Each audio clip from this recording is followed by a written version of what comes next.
you never asked for. But it is very important that you still say yes. So, yes, say yes even when you don't feel ready. Say yes even when you are scared. Say yes even when there are so many words in your mind, because leadership does not wait until you become perfect. Leadership shape you while you are serving. Just keep leading, just keep serving, just keep striving.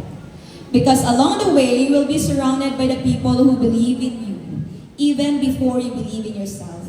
And one day, when your term finally comes to an end, people may forget the title you once held, but they will never forget how you made them feel.